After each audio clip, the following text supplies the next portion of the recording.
should slide and get your lick back. And get your lick back. I feel like I'm JX. J-Way. I'm a perfectionist. Adderall got me restless. I'm gone. Run with a wild crew, they get reckless. Young boy, come up off that neck. Give me that. To the trends. See a lead, be the band. Good evening and welcome to another episode of Corner to Copa. We are here on an Independence Day weekend. Happy Sunday. And the Detroit Tigers continue their assault on first place teams, above 500 teams.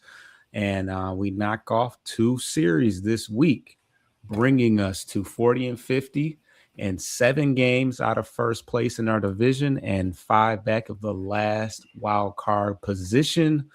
We saw a lot of good things this weekend, this weekend and this week as a whole. But what are your takeaways? What did you see this week? The boys showed a little resiliency, especially in the Bronx there when it looked like the one game was going to get away from them. Starting pitching collectively kind of came back for the most part. I think outside of Framber Valdez from a high level standpoint, the kind of the resurgence collectively, if you will, between Carpenter, Green, Dingler. And McGonigal has kind of picked it up in the last week as well after he had a little bit of a lull in June. Kind of boosted their offense here this weekend too, and throughout the week in general, especially between Riley and Green, or Riley and Carey. Those guys had 4 or 5 home runs collectively this week between just the 2 of them. Dingler had another clutch home run in New York as well. So they're getting some timely hitting along with some good pitching overall from start to finish. And it kind of showed what they're capable of if they can keep it mostly together. So some good stuff going forward. We just kind of have to ignore what the game's back number and just hope that by the trade deadline we're within reach for the Harris to be at least a semi-buyer. Absolutely. You talk about the pitching. We had 2 great back-to-back starts from Casey Mize and Skubal. I think Casey Mize, we talked about it offline, had some type of a record. First pitcher to have 10 strikeouts, 7+ innings, and 1 hit, something like that. So quite the performance from him. Skubal followed it up. He has been struggling like crazy. I think he still gave up another early home run again.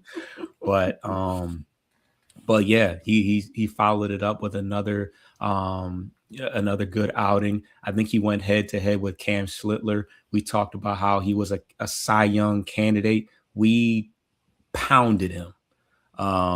It was probably his worst outing of the of the season. And we outscored the Yankees 22-8. So, we put a boatload of runs in that small stadium, and the Yankees are skidding right now. Who did they play yesterday? The Twins. I think they lost it. If I'm not mistaken, they lost to the Twins yesterday, but they're falling further and further back against Tampa Bay. And, they'll certainly be looking for some answers come the trade deadline. So maybe we can kind of, I don't know. But I'm sure they're looking over at our guys at, who they might be able to poach for the right price. So because we know the Yankees are pretty much always buying, especially if they're anywhere in the scope of a playoff appearance. But outside of that, Troy Melton had I think not quite as good of a performance as Skubal and Mize, but yet and still, holding it down as a starter. It's pretty much all I have as far. Mize had, I think, 9.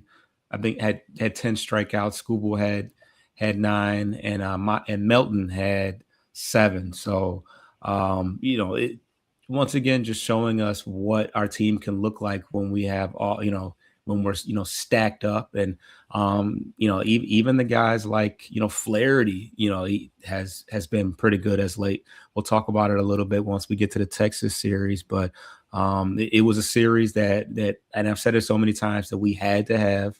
The Yankees are obviously a team that are currently contending for a wild card position, so to take 3 from them was a pretty big deal. Now let's get to the Texas Rangers series. Game 1 was pretty forgettable. I think we got beat pretty bad. And we knew that a winning streak was only going to last so long after sweeping the Yankees, but we went on to win the next two by a pretty sizable amount. Well, not too big of a sizable amount, but we shut them out 3-0 in the second game. The key play in that game was the 2-run home run by Riley Green. And then today we went 6-3.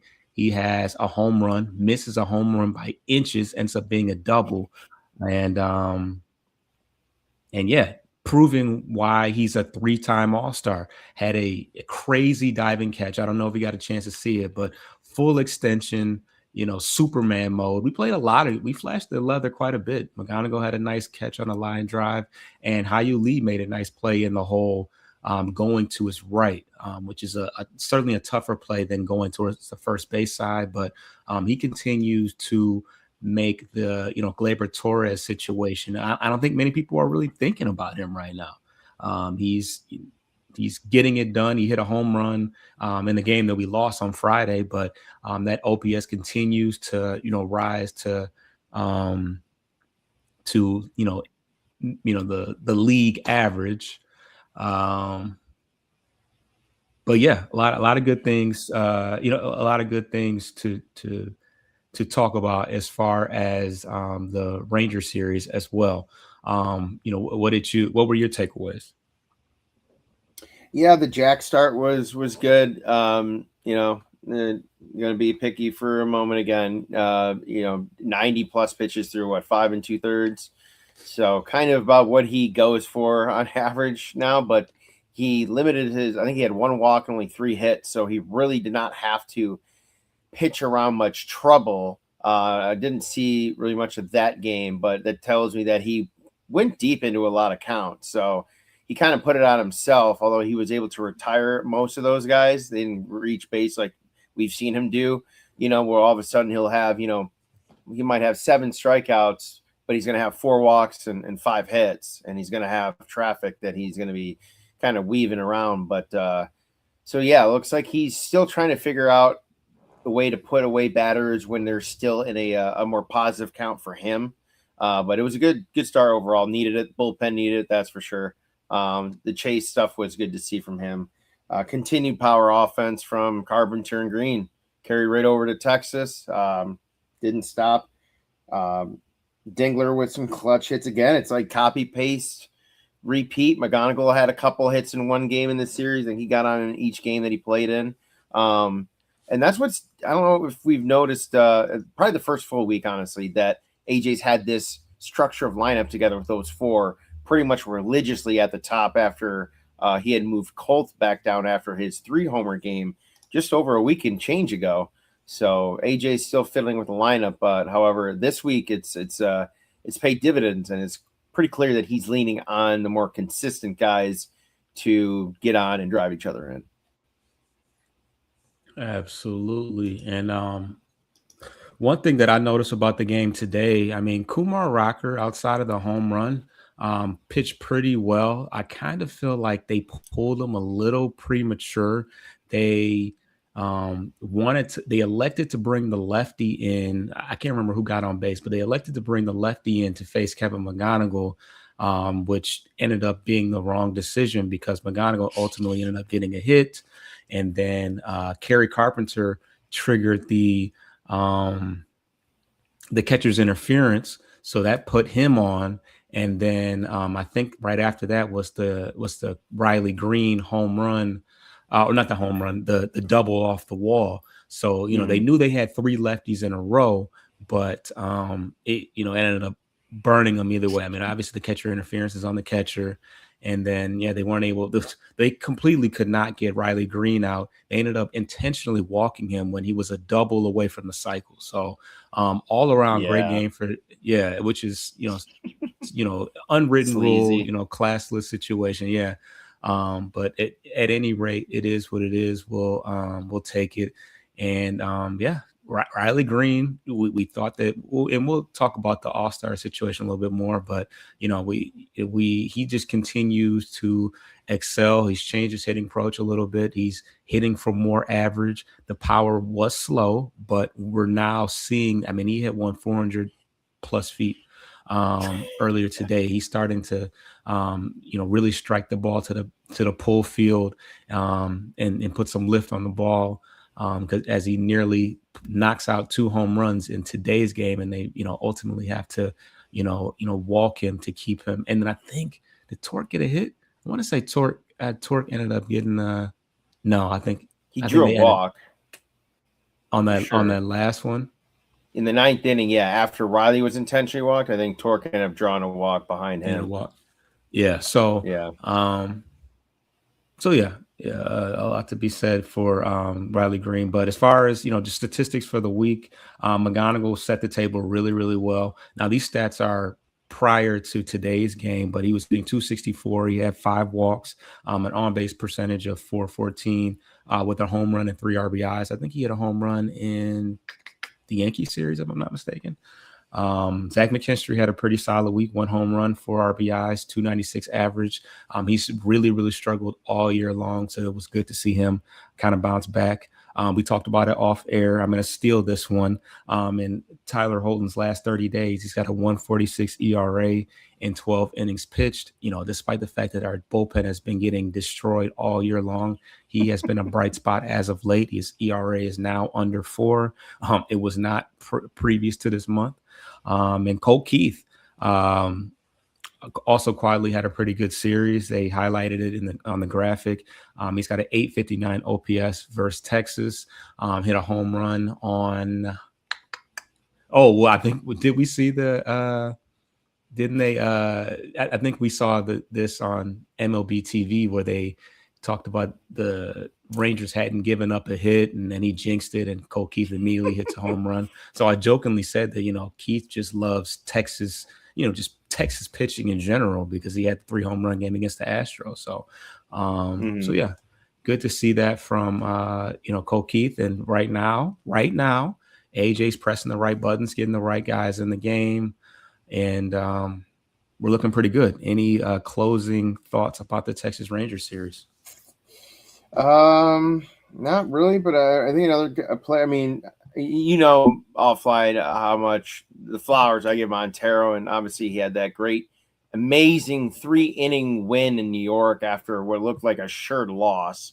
Because the Lord knows AJ had freaking Kenley Jansen up in the bullpen in the 9th inning, and I was about to lose my hair completely. But Kiter, man, not only in the 9th, but in the 10th, he gave up a walk. He had 2 on, no outs, and didn't let up a single run, and then got to the 11th inning. But enough about Montero. I talk about him enough. I'm going to give some little love here to Hyu Lee's last 30 days here, hitting .333, slugging .500. He's got 2 home runs, 3 doubles, 6 RBIs, 3 walks. He does strike out a lot, but when he doesn't miss too often, he's putting the ball in contact. I think we've noted about his swing in general from either side of the plate. He swings with conviction, and he is going to drive the ball. So, 368 OBP, again, it's a lack of, discipline in terms of the strikeouts, but 500 slugging and 868 OPS. I mean, he's kind of quietly been right in the middle of things, whether it's been on the front or back end, because we know he's got some issues with the glove, but the bat has really been needed, to the point about Glaber and his high OPS as his time as a Tiger. And just to piggyback off your Kiter Montero stuff, he did record his first save ever. Definitely had a save this week. I think that was Saturday.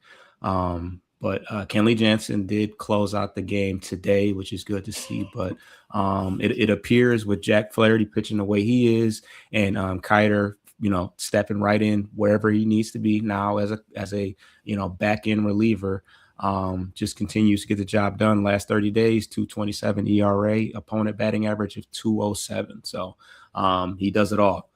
Let's get to the first break, and then we're going to talk rosters.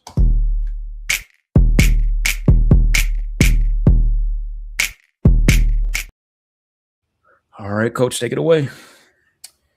Yeah, so who would have thought that having a good week would also result in probably the lightest 7-day stretch of transaction and injury news they've probably had all year. But hey, that's what's happened here. Will Vest on the 1st went on the 15-day IL.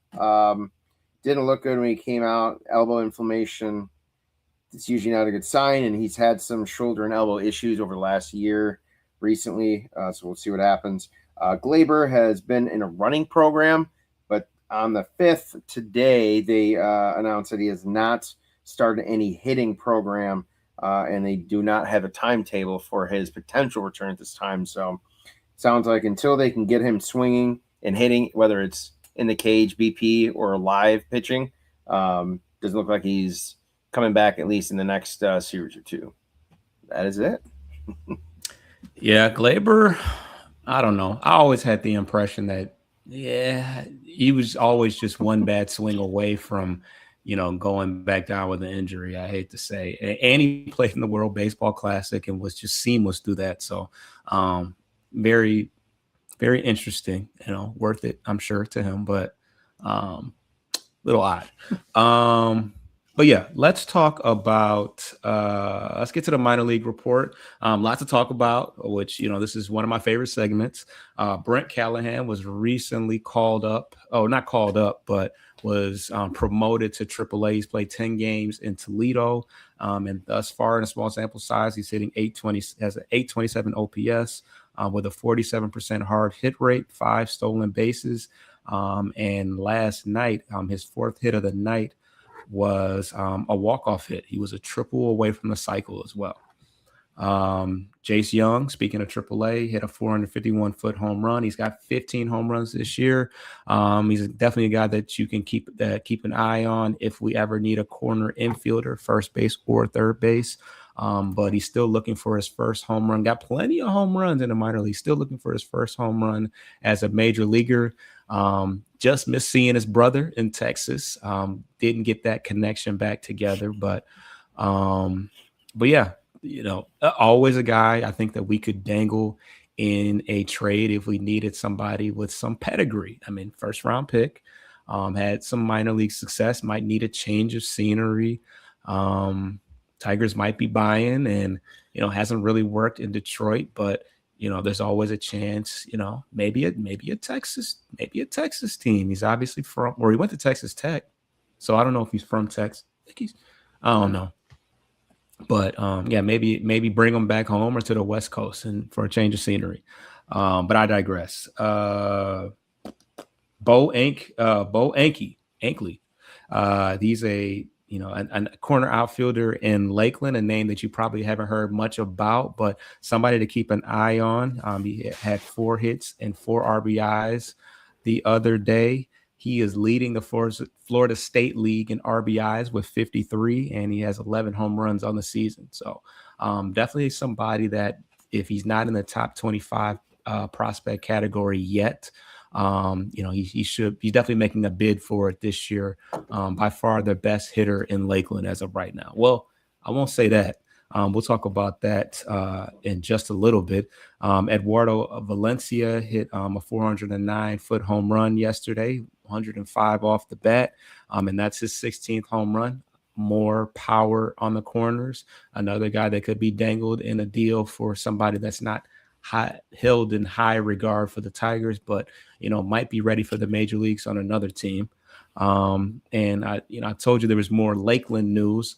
Josue Briseño returned and hit his first home run. He's been maxing out on the exit velocity.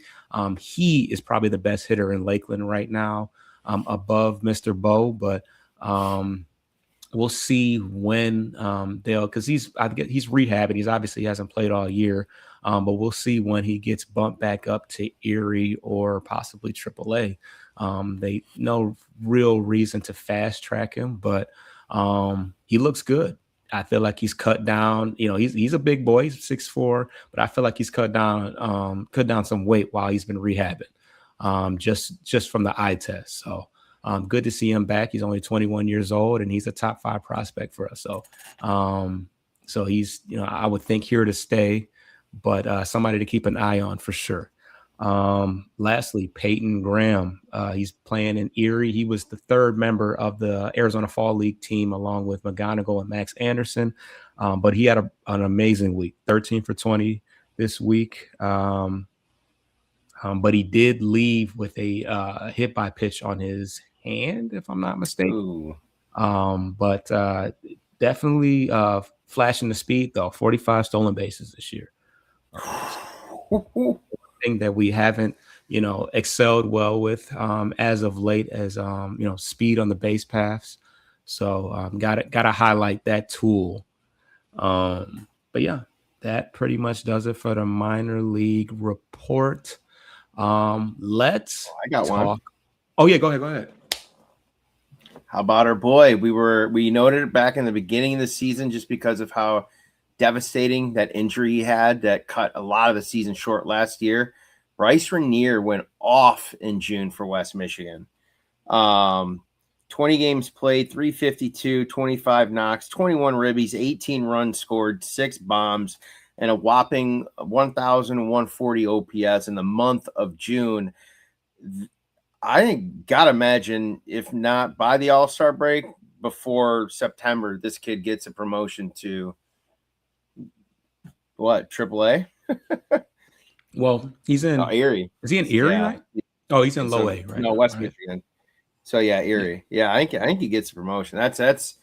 Those are solid numbers, and those were pretty on line with like what the guys last year and Max Clark and some of those guys that were being promoted together were ripping last year. So that's really good to see, considering that shoulder surgery he had last year. Could have gone a different way. So that's really good to see. Yeah, and I think that just bumps him back up to the timeline he would have been on had he not missed pretty much all of last year. He would have been on that track anyways. He's obviously proving that he's, hitting to the caliber of being at that level. So we'll see. All-Star break, I don't see why not. That's normally when a lot of guys get moved. So, but one thing as far as minor league is concerned, we did trade Woo Suk-go, who to the Minnesota Twins. He wasn't on the 40-man roster, but he was playing quite well in AAA. He was 3-1 with a 1.96 ERA. And this was out of the bullpen, so he's got 4 saves. He only started 1 game, but not a bad stat line, especially for somebody out of the bullpen. Obviously, we didn't have any. We didn't see any value in, upgrading him because he's been with the team for at least since last year. So he's kind of moved his way up from Erie to AAA. And I haven't got a chance to watch him a ton, but those numbers look pretty good out of the bullpen. And, we're not exactly just, world beaters as far as the bullpen is concerned. So interesting that we would trade him to our rivals, the Minnesota Twins. Hopefully that doesn't come back to burn us. You know what I think when I see that? What? I think they're positioning himself for the eventual exit via trade of Joe Ryan. You think that acquiring this guy means that they're about to get rid of Joe Ryan? Well, I mean, it would be a cheaper option than asking for a pitching prospect potentially, or it could just be additional insurance to whatever deal they get out of him to ensure that they still have some arms if they end up, getting prospects that are too young, that just aren't ready, or picks potentially, which is very rare. But this would be, was he 27? He's seasoned, it could be a position where if they are sellers, they move Ryan and a couple other guys. It creates more roster spots too for him to potentially just be a stopgap for the rest of the year. Yeah. Joe Ryan still, I think, has a couple years of control. Some people thought that he might get moved next year or last year, but yeah, I think he's going to be one of the most sought after arms, and they'll probably get an offer they can't refuse at this point, outside of like your Skubals and Casey Mize, who's been making a lot of noise if you're paying attention to the trade deadline rumors and stuff like that. So eventually with the Twins not really contending seriously for a playoff run anytime soon, it'll eventually make sense. So yeah, they will need to stockpile some arms just to get through the season. But for the time being, I mean, they're kind of hanging in there. So I think they won the series against the Yankees, although I don't know what happened today, one way or another. So, but you see it in the graphic. We got Riley Green, and we had a couple guys make the All-Star game. You know, we thought that we might not. None of them will be starting, and we thought that we might not get any Tigers. Well, we always get one representative, correct? Yeah, it's still there. Yeah. But we got 3. So who is it? And, what are your thoughts on the selection? I mean, it was the 3 guys we pretty much figured for the last month or so that we thought were definitely deserving to be starting. And I still think that's the case for all 3 guys. They're still the best at their position, especially McGonigal having a 4.4 WAR as a rookie and shattering records. He's now only the 3rd player in franchise history by the time at or before 21 years old to be nominated for the All-Star game in his rookie year, being Al Kaline and or was it George Kell and Al Kaline. Those are the other 2. Like, that's very impressive company to be in. Obviously we hope it's not a Chris Shelton like hot start and then fizzles and isn't on the roster by the end of the year, but I'm being facetious there. But yeah, all 3 guys I think should have been starters. They're reserved, so they'll be in at least the back half of the game. And I think Riley and Dingler will have a little more competitive oomph for it. And McGonigal's just going to be taking it in, and I'm not going to blame him one bit for just being star-studded and looking at guys that are going to the Hall of Fame around him. You know what I mean? So that can be a bit much. So, but not to mention the fact that he's from the Philadelphia area and he's going home. That's going to be crazy. Yeah, you're right. And the Phillies are hot again. They're kind of chasing the Braves down too in the East after they made their early season managerial change at the helm. So that's kind of an interesting twist on that. But I thought potentially if we had a pitcher go, I thought you could have made an equal case for Casey or Montero. But Casey's getting all the national love, and Montero, you really kind of have to be a Tiger fan to know what he's been bringing to the table the last few years, because his overall numbers don't shine like a Skubal or a Chris Sale kind of type, but his efficiency this year has been off the chart, and he's been utterly dynamic. I don't think there's a better pitcher in the game and at that for Montero, but we'll settle for 3. Absolutely. And the McGonigal thing. Yeah, I mean, this is essentially our core. We've talked about what guys can we build upon, what guys are untouchable in trades. And I think pretty much the surrounding thing, there's been some scrutiny, here and there with Riley Green every once in a while, but, best catcher in the game, Dylan Dingler, Riley Green, who's been a top corner outfielder for 3 years running now. And the young and the young guy who's now extended long-term with the big money, and Kevin McGonigal getting to play back at home in Philly. So, really, it's good for the fan base, good for, the world to get introduced to, get introduced to some of these guys, McGonigal and Dingler, who've been to the All-Star game for the first time ever. Just good exposure for them, and highlighting, who will be with the team for the foreseeable future. So, let's talk about just some general baseball news. Maybe not so much the major leagues, but we had a few scary situations this week. One involving I think a minor league player that had a collision with one of his teammates. We obviously are pretty familiar with that, with the Parker Meadows situation, but just elaborate a little bit on what you saw there. Yeah, it was a minor league. They were all minor league game actions. I'm assuming between triple and double A. I don't know too many class A level that get televised that get picked up like that. But yeah, the collision in right field was, I saw something about prayers up, and I looked into it further, and I watched the video, and it was, if for those that haven't watched it, whether you're listening or watching on show right now. It is a tough watch. It is a fairly violent, almost head to chest collision between I think it was Ryan Laska was the name of the outfielder who suffered. He suffered a vertebrae in his C6 and C7. I think it was a fracture in each of those two vertebrae, the discs, and had to be carted off. Had to have basically emergency surgery. But the news was that he seemed to be okay the next day, but obviously potentially not out of the woods yet. But that's just a situation you mentioned about Parker and communicating. Didn't look like they were really communicating that well, potentially, or it was late.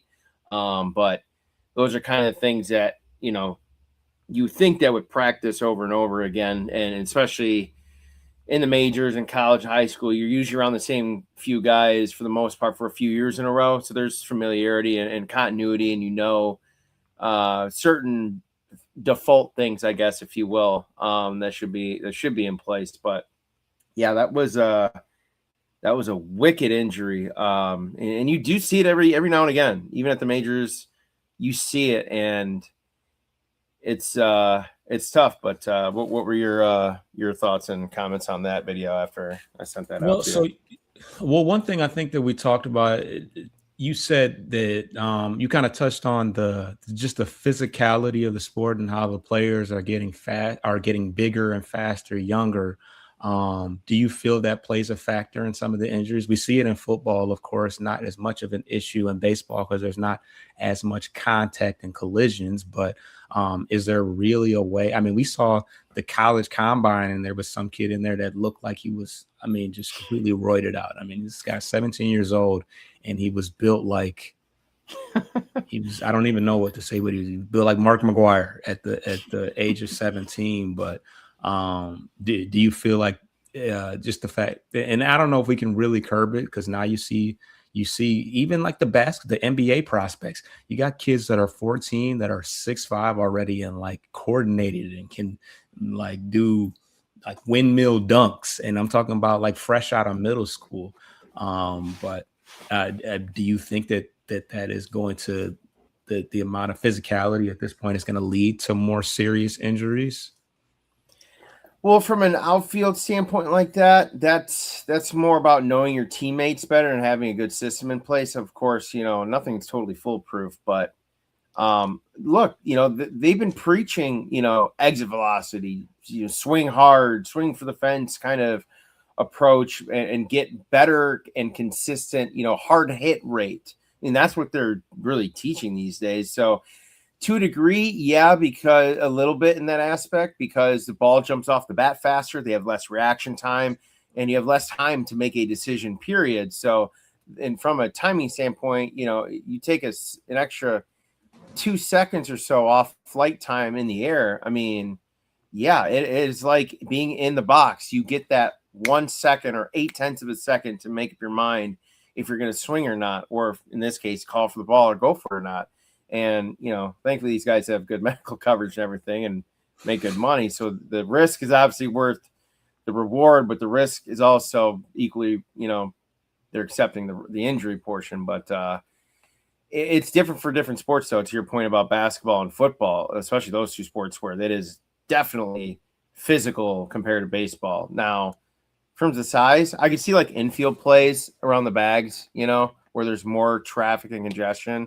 Maybe the guys are getting a little more out of control, like you said, faster. So there's more collisions, but I don't really see too much of that myself. It's usually intentionally, if you do, for the most part. But big league club a little different there. But I think the biggest thing, though, in terms of speed and power, has been in the pitching. The litany of arm injuries in pitchers in the last 5 years or so, it's insane, and it's every level. It's high school through the pros. It's kids are getting it, TJ by the time they're almost in high school now. I digress on that, but in terms of injuries and the physicality, it's definitely had a bigger impact on the arms than it has anything else in baseball. Absolutely. And now you're a present day catcher. The other story that we kind of talked about was involving an injury Did I say catcher? I meant umpire. I mean, you're a former you're a Well, former catcher. I You're was a a catcher present too. day. I had to think about it. A former catcher, present day umpire. And a lot of the injuries that we see are always on the foul tips or just the pass balls where they nick the umpire somehow. But this particular injury was out in the infield, which is a little bit more, way more rare. But what did you see in that particular incident, and what level was that at? Yeah, I think that was also AA, AAA. So it's going to be probably a 3-man crew. So you've got one guy in the middle of the field taking first and second, and probably your other field guy is down the third base line. If not, then your field guy has got all 3 bases in the middle. But there was traffic on. I think it was bases loaded or first and second. So he was already behind the pitcher in that regard towards second base for any pickoff play at second, but also to be in the middle of the field for a double play ball because there was less than 2 outs. So there's a scene, good firm ground ball to shortstop. He comes in, fields it, and he goes to make a tag play on the runner leaving second. That's now has to go to third because it's a ground ball. Makes a tag, but I think what happened in the confusion of, the umpire was still standing his ground, waiting to see what the next move would be. It looked like, and I assumed too, that he was going to go right to second base because he was probably about 10 to 12, maybe 14 feet away, fairly close to try and make that double play attempt. Well, in doing so, when he turned his body to second, he turned his head towards the path of first base and realized, I don't have this guy at all. I only have a shot at first base. And in midair, as he's turning, he's taking his glove out and he rips the ball right at to be across the field of first base and absolutely smokes the hell out of the field umpire right off the dome. I'm pretty sure the ball ricocheted like back behind the catcher. I mean, it was a seed. It was a seed out of his hand, and he wasn't more than maybe 15 feet away from him because he's that close to watch the plays in general around the second base area. And by the time he let that ball rip, he was probably right at the cut of the grass and the dirt on the inside of the baseline. So he was right almost within 15 feet of that umpire, and he let it just rip, and he caught it right off the dome. Had to be carted off. I haven't seen anything about an update, but man, he put him down quick, and that's a scary situation. And I know I told you offline, that is definitely a big fear of mine. I've come close once or twice did the Keanu Reeves Matrix, almost blew out my knee, unfortunately, at the same time, trying not to get hit in the head, but right. Yeah, give me getting hit behind a home plate with all my gear on. I mean, I've had a couple concussions, that's for sure, but there's nothing like getting your bell rung with no protection on, let me tell you. Yeah, and I mean, you see it sometimes. You see the umpires ducking out of the way, and we're talking about a shortstop, and we're talking about a nearly major league shortstop. So, dude's got a cannon, and he probably did not hold back on that throw. So, that could not have felt good. But yeah, it can be dangerous. It can be just as dangerous for the umps as it is for the players out there. And so you hate to see it. But yeah, definitely a part of the game, unfortunately. So that's that. Let's get to the last break, and let's see what we got going on the other end of that.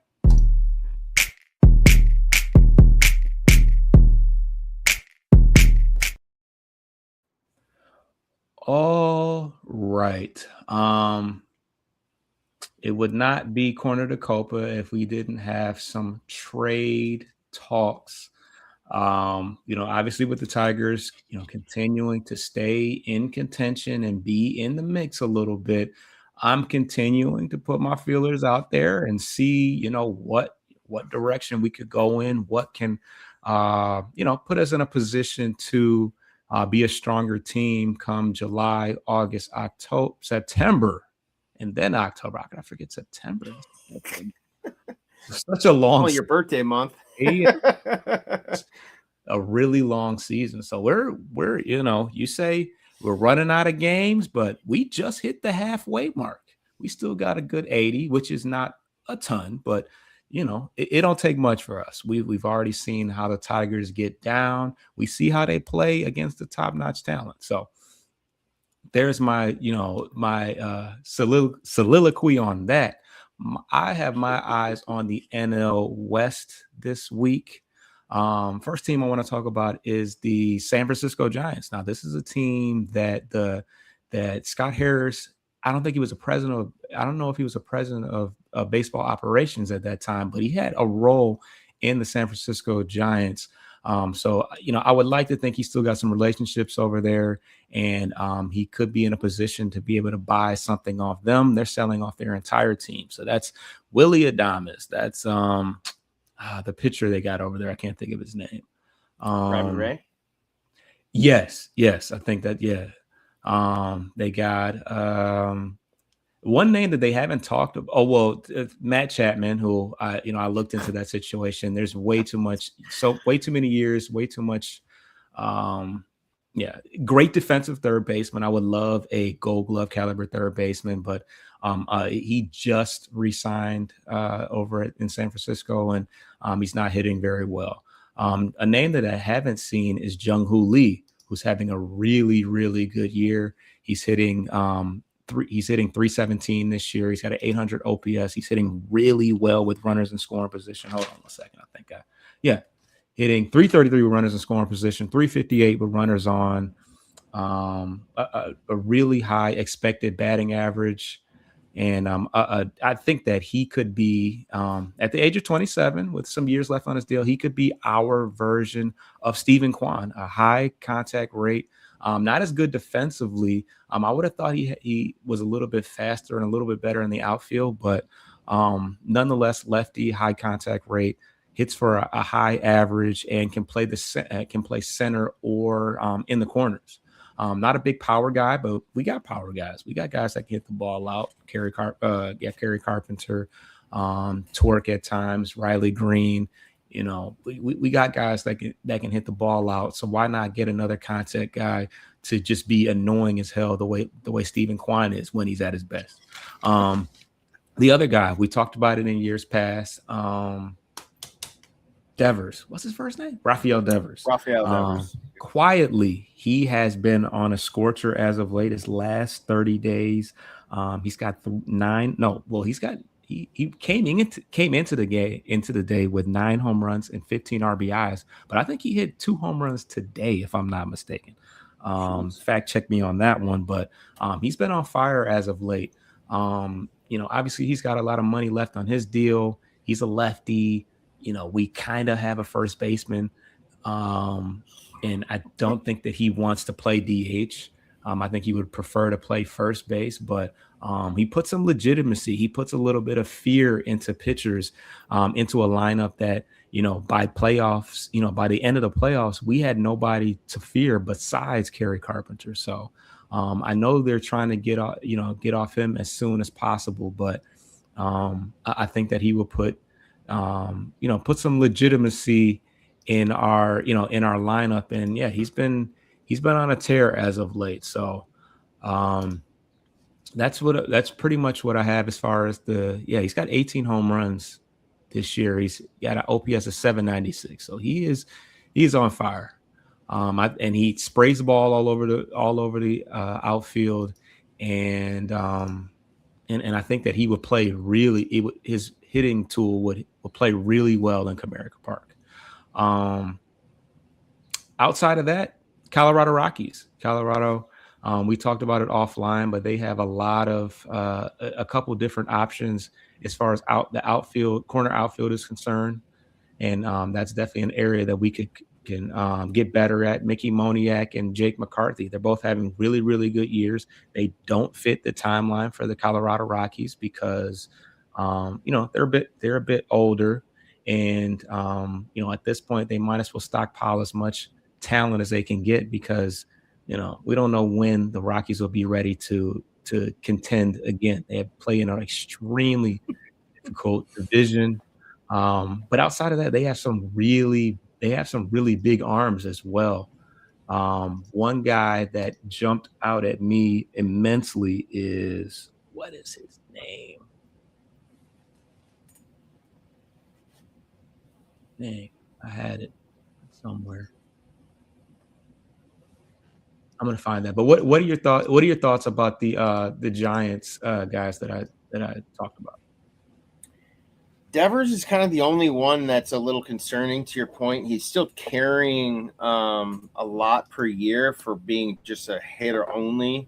And we know that Torkelson's the worst defensive war first baseman in all of baseball right now. So literally anyone at first base would be an upgrade offensively. But I think more importantly, though, it's the offense that position requires traditionally. Devers has been so hot and cold ever since his departure from Boston. I mean, he just had the tantrum earlier this week where he had to apologize for not wanting to come out in the ninth inning to beat the pinch run for him. Like, bro, you were fat and slow. Sure. Your run is important, but you ain't stealing second base, my man. That's what they need the wheels for. And he stood out there for about 45 seconds. Manager had to come out halfway. It was like a child. Like, all right. Don't make me come out there. To your point too, he's a lefty, and we are gluttonous with left-handed bats in this lineup in general, even on the 40-man. So I don't see the justification unless the Giants are gonna willingly take a chunk out of his money that's owed to help us out. But then I again, think they would though. Honestly. But if you do that, they're gonna ask more back in prospects. It's generally how that give and go works. You don't want to chip in. All right, well, we're not going to give you as much for prospect because we're on the hook for whatever it is. What is he on the left? What has he got left for? Like 4 at 140, 180, somewhere in between there. Something crazy. I mean, it ain't chump change, that's for sure. But so yeah, and of course, all the good corner outfielders, they're all left-handed. Like I said, not all the good ones, but talking about Jake McCarthy and Mickey Moniak, they're both left-handed hitters. But I talked about they had a lot of hard throwing guys out of their bullpen, and this guy really jumped out at me. Last year, the Yankees were able to trade a couple low-end prospects to go get Jake Bird, I think his name was. Out of their bullpen. And they even in the wintertime, that's how they were able to get Ty Rumfield at first base. They were able to sell off one of their bullpen guys. But one of the few left that's had some success is Antonio Senzatella, who's 8-0 this year with a solid 3 ERA. I think that if we were looking for a big arm at the back end of our bullpen to go with who we have right now, this guy's 31 years old, once again, doesn't fit their timeline, older guy, might as well give him an opportunity to win somewhere. You see his fastball velocities in the 87th percentile. His average fastball is 97. But he's got a pretty large pitch mix. A lot of fastballs, all four-seam, cutter, sinker, which are pretty much all fastballs. But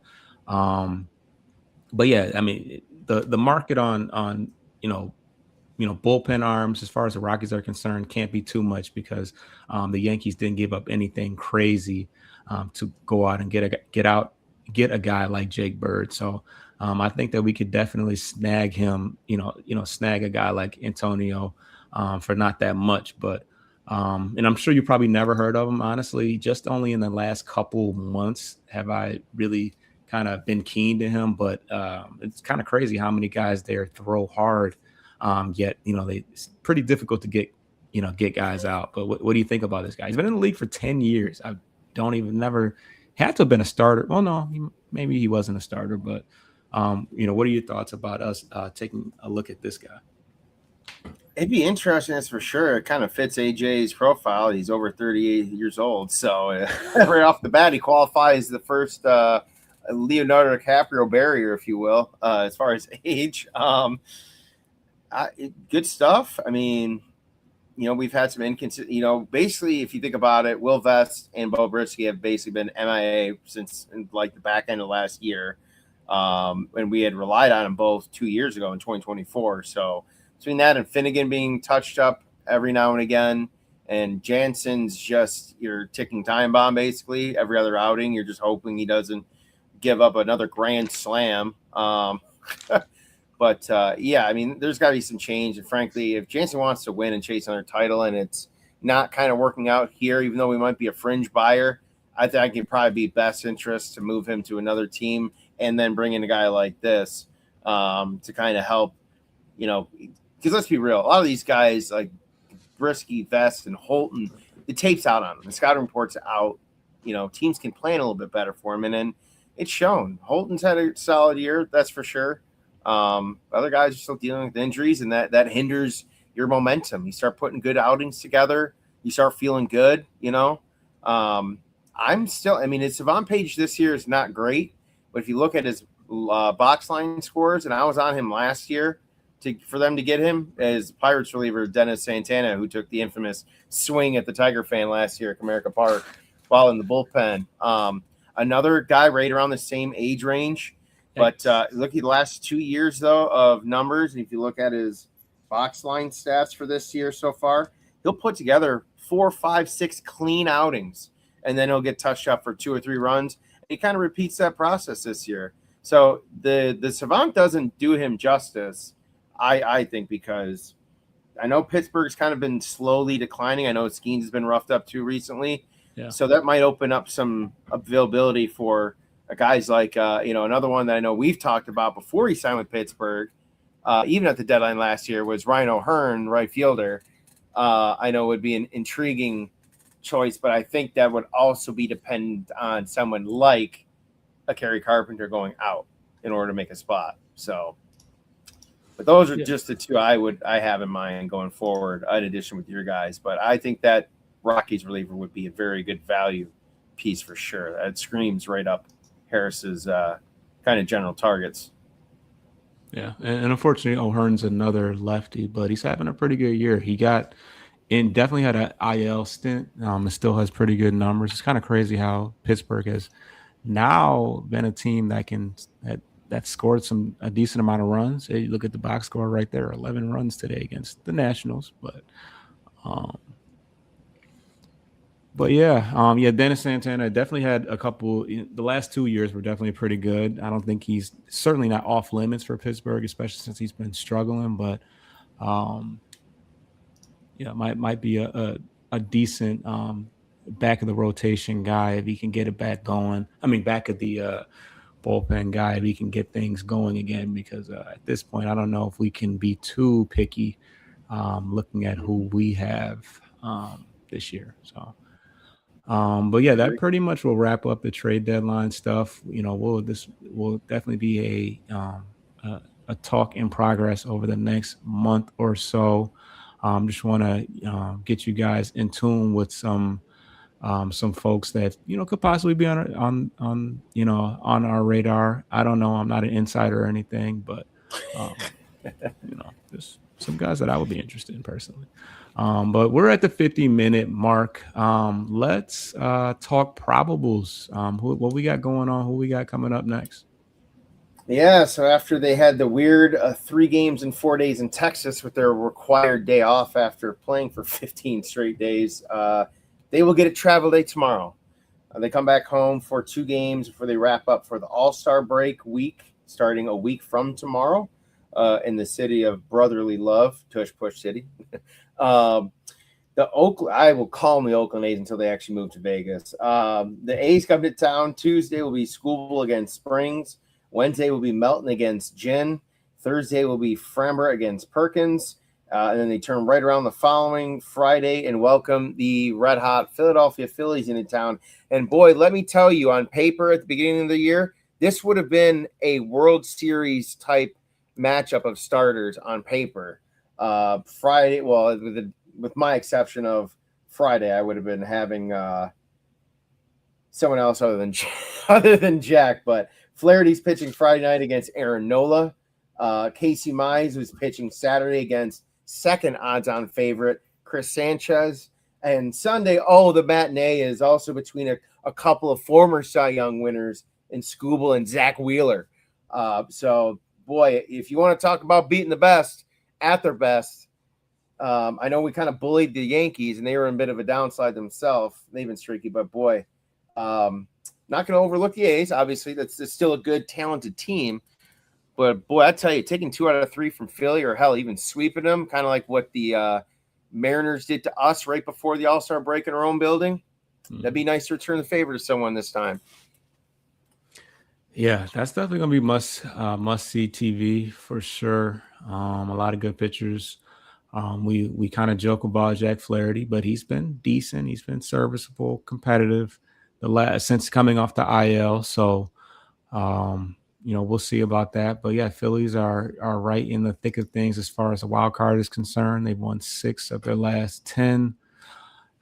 So yeah, it definitely should be a battle. And yeah, if we can knock the Phillies off, at least take 2 or 3, if not sweep, that'll be massive. That'll really, I think that'll pretty much solidify the direction we should be heading in. Just as far as the competition of pitchers, and the Phillies have had their struggles offensively, but it's still a talented group. I mean, Bryce Harper, Alec Baum, Schwarber. I mean, how did I forget? Lead the league in home runs all of a sudden. Yeah, Trey Turner's on the Phillies, right? Yeah. So yeah, definitely a talented group there. So yeah, stay tuned, man. We're riding it out. Tigers are looking better and making things interesting, because I know we had a lull of a couple weeks where we were like, well, this is going to be a long season, but here we are again, playing more, more up to our level of expectations. But we got a ways to go. We're still 10 games back of 500, and only 7 back of the 7 back of first place. And as of right now, hold on. Yeah, only that'll one be of the 2 tougher teams. number, just because both teams are at the top in Chicago and Cleveland. So that'll be versus just chasing a singular team at the top, or chasing them both at the same time. Yeah, for sure. And what does it say here? Last 10. Yeah, most of us, except for the Royals, we're all about 6-4, 5-5 in our last 10. And the Tigers are only one of 2 teams in our division that have a plus run differential. We're plus 11, and Chicago's plus 26. So they continue to roll as well. So let me ask you this. What's up? This is going to become a thing. If they keep, to your point, if they keep trending closer and closer, but not, maybe they don't go on a 9-1 run, right? To really be like, yeah, we're in. We're going to be hard buyers. No, if, ands, or buts. If they kind of muddle around and still kind of are within a shot, within the week of the deadline, do you even allow Justin Verlander to get his home start and his flowers? Or is it every game matters? And, bro, sorry, like, we can't just give away a start for nothing. We saw what you did in Arizona. Couldn't even get out of the 3rd inning. What time frame are you talking about? Because I don't see him coming back anytime soon anyways. Well, I mean, if it's before, basically, he already made a debut. So I don't know if he'd even be eligible for the playoff roster if they were to make it, because you don't have to play a certain amount of games unless you broke camp with the team. No, I think that you can put a rookie from AAA on it if you deem him worthy of being on the team. You've got, for a playoff roster though, it used to be you had to be on the team for X amount of days, because that call-up date was an important date, because that basically gave them the opportunity to be on the team for like 30 consecutive days, I think it was.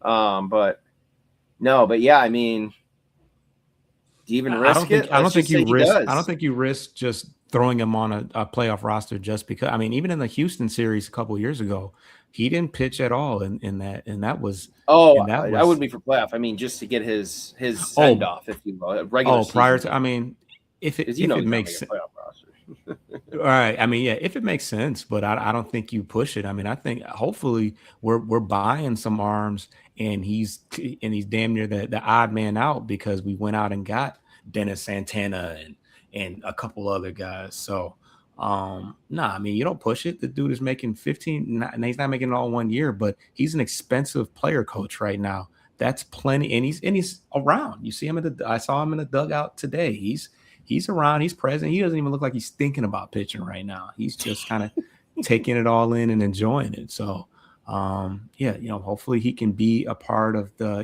just the excitement and because it's got to be giving him something to be around these young guys. He's got guys on his team that are half his age. If he's 42, Kevin McGonigal is 20 years old, 21 years old. Yeah. So yeah. It's got to be fun to just travel with the team, hang out, and not have the stresses of playing. So Troy, to Troy's point, guys, we've been pretty hot lately. How we doing? I'm back on the wagon. I jump on and off, just depending on what's going on. But yeah, 6-7 games, and I'll drop a hot take right now. I'm gonna tell you right now. If we make it, or I almost want to say by September 1st or call up. Outman's gone and Max Clark is up. Yeah, I mean, Outman's been cool. He hit a home run. I don't know if it was this week, but and he's been playing New York. Yeah, he hit one in New York. Right, that's what it was. Yep, in New York.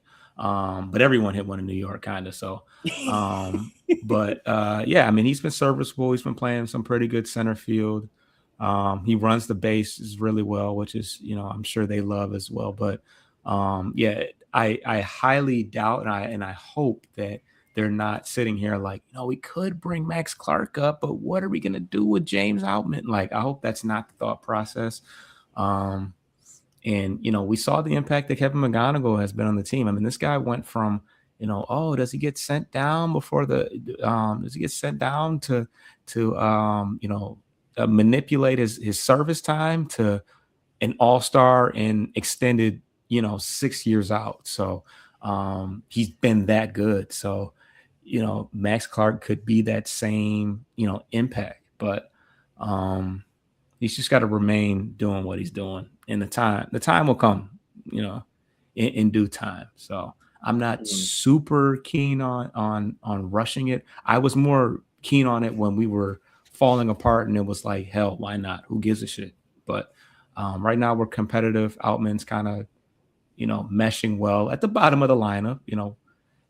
I still hope that if it's not Max Clark, at least go out and get a corner outfielder at the break, at the trade deadline, because you're still, Outman's not an everyday player. He's still a 4A guy, if we're being real, but he's serviceable.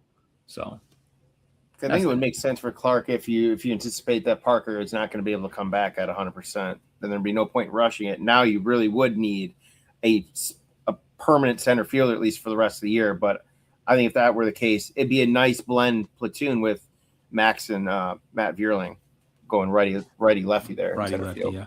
Not to mention the fact that Wenceel Perez is likely out for the year too. So that creates extra, room in the outfield. Troy says Outman is good on defense, which we were horrible at to start the season. That's true. We definitely had our woes. Well, not from Parker Meadows anyway. Yeah, that's true. Until he almost took out 2 for the price of 1, because how messed up would it have been? Never mind. I don't want to talk about that. But hey, I don't see Javi in center field, so I'm fine with it. Yeah, and Javi, it's crazy. It's crazy how many center fielders have gone, or potential center fielders have gone down this year. So, I don't know where he found Outman, or how he even knew who he was, but he's been a bit of a godsend too. He's played above average center field play. I'll say that. Another lefty, unfortunately, but yeah, subscribe to the channel. The channel's definitely been getting a lot more traffic as of late, especially since the NBA draft. But we cover Tigers too, as well as the Lions. So tune in. We cover a lot of Detroit sports. We're going to keep you up to date on everything, and we're bringing you this show every Sunday, rain, shine, sleet, or snow. So stay tuned and check us out next week. We got another action-packed show. Sir. We got one more comment. Oh, yeah. He said we've been hovering around 5 games out of playoff spot for a while. Yeah. More work to do. It's hard to get back to the top after you were in the dumps of the AL Central, which is the weakest division. So a little sad. But appreciate you, Troy. Love the Tigers show, guys. Thanks, and go Tigers. Absolutely. Appreciate you. Let's get a body. Yeah. Peace. Damn, where's the outro?